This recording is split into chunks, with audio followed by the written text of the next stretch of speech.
नमस्कार दोस्तों, आज हम बात करेंगे लेज़ीलेट स्टार्टअप के बारे में। क्यों लेज़ीलेट स्टार्टअप फेल हो गया।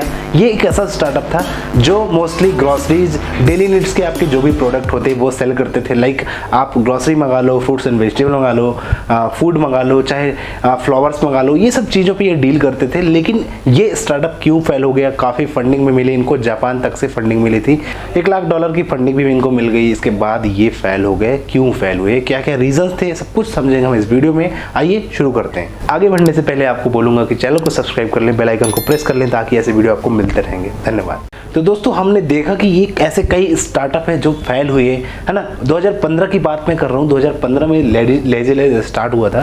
तो भाई कई ऐसे स्टार्टअप थे जो फेल हुए इस टाइम पे, और क्यों फेल हुए उनके कई रीजंस मैंने बताए हैं। जैसे कि हमने पिछली वीडियो लाई थी पेपर टैप की, उसमें भी ऐसी कुछ लगभग स्टोरी थी और वो भी फेल हो गया था इसी तरह से। तो इसमें क्या हुआ भाई, इस स्टार्टअप की बात करें तो इसमें तीन फाउंडर थे जिनका नाम है सौरभ शिमला, परेश गोयल, अजय सेठी। ये तीनों फाउंडर्स थे। इन्होंने मिलकर इस कंपनी की शुरुआत की 2015 में, और इन्होंने टारगेट किया कि भाई B2C मतलब बिजनेस टू कस्टमर ये काम करेंगे, सीधे स्टोर से उठा के प्रोडक्ट को डिलीवर करेंगे कस्टमर तक। तो भाई इनके स्टार्टअप का मेन पर्पस था आपके डेली नीड की जो भी चीजें होती हैं, जैसे ग्रोसरी, फ्रूट्स एंड वेजिटेबल, और जो आप डेली नीड्स में लगते हैं भाई, जैसे अंडा, दूध, ये सब चीज़ें ये डिलीवर करने के लिए सोचे। इन्होंने प्रोडक्ट लिस्ट किया। इसके बाद इन्होंने सोचा कि भाई चलो हम डिलीवर करेंगे ये सब चीज़ें। धीरे धीरे करके काफ़ी इन्होंने फंडिंग भी उठा ली, है ना। इनको फंडिंग भी अच्छी खासी मिल गई थी। फिर इन्होंने स्केल किया बिजनेस को, धीरे धीरे रन आउट किया। तो ये सारे प्रोडक्ट ये 90 मिनट्स के अंदर डिलीवर करने का वादा किए, है ना। इस तरह से इन्होंने अपनी डिलीवरी सर्विस शुरू की। अब ये स्टार्टअप की बात करें तो शुरुआत इसकी गुड़गांव में हुई थी। 2015 अप्रैल में इसकी शुरुआत हुई। अब दोस्तों, जैसे ही इन्होंने स्टार्टअप किया, इसके बाद इनको ग्रोथ जो थी बहुत अच्छी थी, अच्छी ग्रोथ मिली। लगभग ये बहुत तेजी से स्केल कर रहे थे, बहुत तेजी से ये ऑर्डर गेट कर रहे थे। धीरे धीरे करके कस्टमर को पे रीच कर रहे थे, कस्टमर को ला रहे थे, नए नए कस्टमर। लेकिन यहाँ पे कस्टमर एक्विजिशन जो कॉस्ट होती है ना इनकी, वो बहुत महंगी थी। कस्टमर जो लाते थे वो इनका कॉस्ट बहुत था, जैसे कि हमने पिछली वीडियो में बताया था। तो मार्केटिंग तो चलो आगे समझेंगे। अब इनको देखो फंडिंग भी मिल गई। ग्रीन हाउस वेंचर से इनको $1 लाख की फंडिंग मिल गई। अब भाई फंडिंग मिल जाते है तो स्टार्टअप का तो भाई कमाल ही हो जाता है। तो बढ़िया यार, इनको फंडिंग मिली $1 लाख। अब $1 लाख आप कन्वर्ट कर लेना कितना होता है। तो दोस्तों, अब इन्होंने स्टार्टिंग में करीब 5 सिटी में इन्होंने स्टार्ट कर दिया था। 5 सिटी में स्टार्ट करके इन्होंने प्लान बनाया कि भाई 5 सिटी में हम स्टार्ट करेंगे, जैसे गुड़गांव हो गया और उसी के आसपास के जो एरिया थे वहाँ पे इन्होंने लगभग शुरू किया अपने काम को, डिलीवरीज को शुरू की। देखो फंडिंग जब मिल जाती है किसी बिजनेस को ना, तो बहुत अच्छी बात हो जाती है, वहाँ पे सपोर्ट मिल जाता है ना। क्योंकि भाई देखो ऑफिसेस लेने पड़ते हैं, नए नए खर्चे जो हो जाते हैं। जैसे हमको एक ऑफिस बनाना है, उसके बाद एक इंफ्रास्ट्रक्चर तैयार करना है उस पूरे बिजनेस के लिए, तो ये सब खर्चे ना बहुत तगड़े होते हैं। यही सब खर्चों के लिए अगर हमें फंडिंग मिल जाए ना तो बात ही कुछ अलग हो जाती है। तो फंडिंग मिली अगर किसी स्टार्टअप को, तो वो ग्रो तो करता है, लेकिन उसको सस्टेनेबल करना, उसको बचाना, उसको रोकना, ये बहुत बड़ी चीज़ होती है। क्योंकि भाई फंडिंग मिलने के बाद ना ऐसा लगता है कि यार सब कुछ अच्छा चलेगा, है ना। हम ये नहीं समझ पाते, बहुत से स्टार्टअप ये नहीं समझ पाते कि भाई फंडिंग तो मिल गई है, हमको इसको प्रॉफिटेबल करना है इस बिजनेस को। ये नहीं कि हम जो फंडिंग है उसी से हम कस्टमर को प्रोडक्ट देते रहें और हम घाटा सहते रहें। दिक्कत होगी ऐसे में। तो हमें सस्टेनेबल करने के लिए दिमाग की ज़रूरत पड़ती है। पूरे एक सिस्टम को मैनेज करने के लिए इकोसिस्टम रेडी करना पड़ता है। भाई लेज़ीलेट की बात करें, इन्होंने शुरुआती दौर पे काफ़ी अच्छे प्लान्स बनाए। इन्होंने सोचा कि भाई देखो, जो इन्होंने छोटे छोटे स्टोर हैं वो स्टोर से ये प्रोडक्ट उठाते थे। अब भाई जो मैन्युफैक्चरर हैं वो स्टोर तक प्रोडक्ट लाने में थोड़ा प्रॉब्लम होती थी, स्लो हो जाता था, लेट सामान आता था। तो इन्होंने और प्लान बनाए कि भाई चलो हम मैन्युफैक्चरर को भी छोटे स्टोरों से जोड़ते हैं। ऐप्स लॉन्च की इन्होंने कई, है ना, कई इन्होंने स्ट्रैटेजी अपनाई कि भाई मैन्युफैक्चरर जो है वो सीधे अपने प्रोडक्ट को अपने छोटे छोटे स्टोर तक पहुंचा सकें। लिस्टिंग करके इन्होंने ऐसे ऐप लॉन्च किए, ऐसा प्लान बनाया। तो B2C तो चल ही रहा था, इनका बिजनेस टू कस्टमर चल ही रहा था, स्टोर से कस्टमर। B2C और B2B आपको पता होगा क्या होता है शायद। B2B के मतलब मैं बता दूं भाई, बिजनेस टू कस्टमर, और B2B मतलब बिजनेस टू बिजनेस, मतलब मैन्युफैक्चरर से होलसेलर तक प्रोडक्ट को आना, B2B कहलाता है। और B2C मतलब जो रिटेलर होते हैं वो कस्टमर को देते हैं प्रोडक्ट, वो बिजनेस टू कस्टमर कहलाता है। तो इस तरह से ये सिस्टम है, सिनेरियो है। इसके बाद दोस्तों इनको फंडिंग मिली, और ज़्यादा फंडिंग, मतलब करीब 3 करोड़ रुपए समथिंग इनको फंडिंग मिली। करीब $5 मिलियन इनको और फंडिंग मिली टेक्टोन वेंचर से और जापान से इनको फंडिंग मिल गई अच्छी, है ना। और इनको एक्सपैंड कर रहे थे, इनके ऑर्डर भी और बढ़ते गए, करीब 700 से 800 ऑर्डर इनको पर डे आने लगे।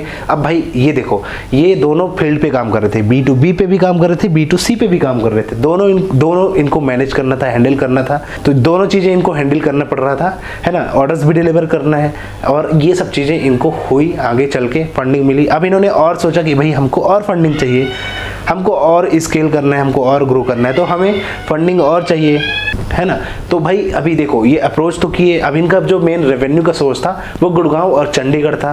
चंडीगढ़ और गुड़गांव से ये अच्छी रेवेन्यू कमा रहे थे, क्योंकि ये ऐसी सिटी है, एक पॉश सिटी कहलाती है, अच्छे ऑर्डर यहाँ से मिलते थे, फायदा भी इनको अच्छा होता था। तो इसके बाद इनका और अगला टारगेट था भाई जापान से, और ये फंडिंग उठाने वाले थे $2.5 से $3 मिलियन, है ना। ये भी इनका प्लान था और ये एक्सपैंड करना चाहते थे करीब 25 से 26 सिटी में, क्योंकि जब फंडिंग होगी तभी हम ऑफिसेस बनाएंगे, तभी तो हम एक्सपैंड करेंगे। तो ये भी एक प्लान बना इनका, ठीक है। लेकिन यहाँ पे कुछ ऐसा हुआ कि भाई इनको फंडिंग नहीं मिल पाई, कुछ प्रॉब्लम हो गई, फंडिंग इनको नहीं मिली। वो 2015 की बात है ना। फंडिंग नहीं मिली तो भाई इनका अभी कस्टमर एक्विजिशन कॉस्ट जो है, मतलब जो कस्टमर को इन्होंने मार्केटिंग करके कस्टमर को अपने प्लेटफॉर्म पे लाना एक बहुत बड़ा चैलेंज होता है, तो वो जो है बहुत ज़्यादा बढ़ गई थी, मार्केटिंग का खर्चा बहुत ज़्यादा आ रहा था। तो ये भी एक समस्या थी, फंडिंग नहीं मिली, है ना। स्टार्टअप तो हमारा रन कर रहा है, बिजनेस चल रहा है, लेकिन हमको अगर बीच में फंडिंग ना मिली या पैसों की कमी पड़ी तो वहाँ पे प्रॉब्लम खड़ी हो जाती हैं, दिक्कतें आ जाती हैं। तो भाई अभी यहाँ पे इनका ये भी प्लान था, एक टारगेट था कि भाई हमें अगर फंडिंग मिलेगी अगले 6 महीने में हम ग्रो करेंगे, हम अगले 6 महीने पे एक ऐसा पूरा मॉडल खड़ा कर देंगे कि हमको अगर फ़ायदा नहीं होगा तो घाटा भी नहीं होगा, no profit no loss, break even हो जाएगा।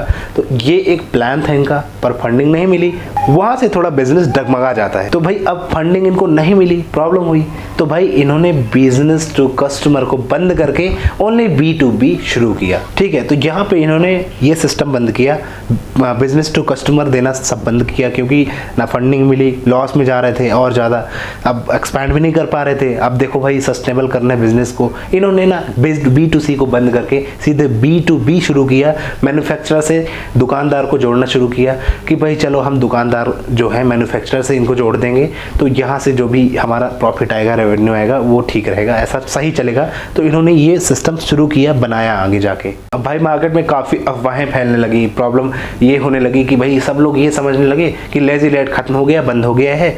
लेकिन भाई इन्होंने मैसेज डाला, बताया, फिर से कैंपेन लगाया कि भाई नहीं, हम मैन्युफैक्चरर वाला काम कर रहे हैं, मैन्युफैक्चरर से बिजनेस को जोड़ के रखे हैं, वो हमारा सिस्टम चल रहा है, इसको हम धीरे धीरे करके लाएंगे, स्टार्ट करेंगे, अभी सर्विस डाउन है, ऐसा करके। पर दोस्तों ये मैन्युफैक्चरर से बिजनेस को जोड़ के रखना मेरे को तो नहीं लगता यार ये भी चालू है, क्योंकि अब आज की डेट में ना इनकी वेबसाइट है ना कुछ है, बस गूगल पे जाओगे तो इमेजेस मिल जाएंगी, एक नाम मिल जाएगा, कई लोगों ने केस स्टडीज बनाई हैं वो आपको मिल जाएंगी, स्टोरी मिल जाएगी जिन लोगों ने देखी होगी। लेकिन आज की डेट में कुछ भी नहीं है इनका, सब कुछ टोटली ऑफ है, सब कुछ बंद है।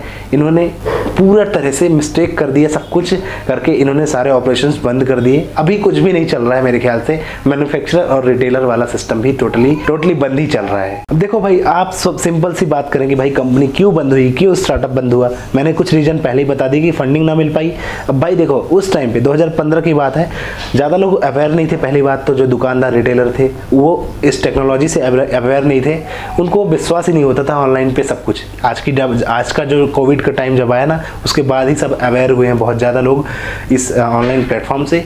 पहले ऐसा कुछ भी नहीं था, पहले के लोग ज़्यादा उस पर भरोसा नहीं करते थे। 2015 में भाई कंपनियों को ग्रो करने के लिए बहुत टाइम लग रहा था, बहुत ज़्यादा पैसे भी खर्च होते थे, ग्रो नहीं हो पाती थी जल्दी कंपनियां, टाइम ज़्यादा लगता था, फंडिंग भी बहुत लगती थी और फंडिंग ज़्यादा मिल नहीं पाती थी, क्योंकि एक प्लेटफॉर्म नहीं था, ऐसे कई प्लेटफॉर्म शुरू हुए थे उस टाइम पे, कई लोगों ने ऑनलाइन का काम शुरू किया था। तो भाई कौन कौन स्केल अप करेगा, कौन कौन ग्रो करेगा। उसके बाद बिग बास्केट मार्केट लीडर था ही उस टाइम पे शुरू हुआ था, तो उस कारण से ये सस्टेनेबल नहीं कर पाए, फंडिंग ना मिलने के कारण ये आगे बढ़ ही नहीं पाए।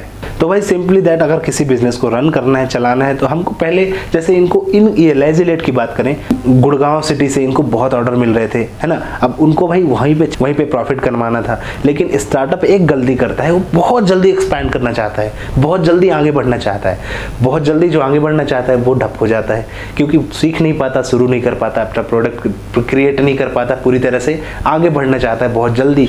तो ऐसे में तो मिस्टेक होगी, दिक्कत होगी। तो यही सब प्रॉब्लमें क्रिएट हुई, जिस कारण से लेजी लेट को अपने ऑपरेशंस बंद करने पड़े, फंडिंग भी नहीं मिली और टोटली ये सब कुछ बंद हो गए हैं। है ना। दूसरा रीज़न देखेंगे तो वो है customer acquisition cost, marketing cost बहुत ज़्यादा आ रही थी। हम एक रेगुलर कस्टमर बनाने के लिए हमें बहुत सारा खर्चा करना पड़ता है। ये सब खर्चे हम कहाँ से निकालेंगे बताओ। तो ये सब खर्चे आके यही सब खर्चे निकले, है ना। कस्टमर को लाना, कस्टमर को समझाना, बताना उस टाइम पे थोड़ा मुश्किल था। तो यहीं पे इन्होंने सारा पैसा फंडिंग खर्च कर दी और ये आगे नहीं बढ़ पाए, ग्रो नहीं कर पाए और इनको अपना स्टार्टअप बंद करना पड़ा। धीरे धीरे करके पूरा शटडाउन हो गया। ये थी एक स्टोरी, इसमें से आपने शायद कुछ समझा हो, कुछ जाना हो। अच्छा लगा हो वीडियो, शेयर कर दो, लाइक कर दो, कमेंट कर दो। फिर मिलेंगे हम नेक्स्ट वीडियो में। तब तक के लिए जय हिंद, वंदे मातरम।